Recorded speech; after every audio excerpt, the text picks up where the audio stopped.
ఈరోజు స్థానిక ప్రభుత్వ ఉర్దూ జూనియర్ కాలేజ్లో జరిగిన ఫ్రెషర్స్ డేకు ముఖ్య అతిథిగా విచ్చేశారు జనాబ్ ఫరూక్, న్యాయ మరియు మైనార్టీ సంక్షేమ శాఖ మంత్రివర్యులు, ఆల్ మేవా రాష్ట్ర గౌరవ అధ్యక్షులు ఎస్ఎండి అబ్దులైస్, నంద్యాల జిల్లా అధ్యక్షులు ఇమ్రాన్ పాషా కలిసి నంద్యాల పట్టణంలోని లా కళాశాల మరియు కేంద్రీయ విద్యాలయ స్థాపించాలని, ఉర్దూ కాలేజ్ భవన నిర్మాణం చేయాలని, ఉర్దూ కళాశాలలో ఇప్పుడు గెస్ట్ ఫ్యాకల్టీగా పనిచేస్తున్న వారిని కాంట్రాక్టర్ లెక్చరర్గా నియమించాలని కోరుతూ మెమరాండం సమర్పించారు. అబులైస్ మాట్లాడుతూ ప్రభుత్వ ఉర్దూ జూనియర్ కళాశాలలో 120 మంది బాలికలు చదువుతూ కళాశాల భవనం లేక తీవ్ర ఇబ్బందులు పడుతున్నారని ఆయన ఆవేదన వ్యక్తం చేశారు.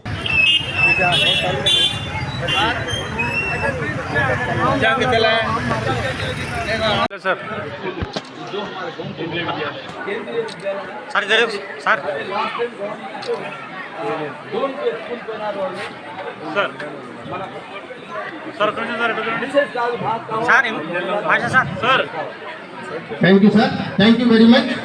ఈ యొక్క కార్యక్రమాన్ని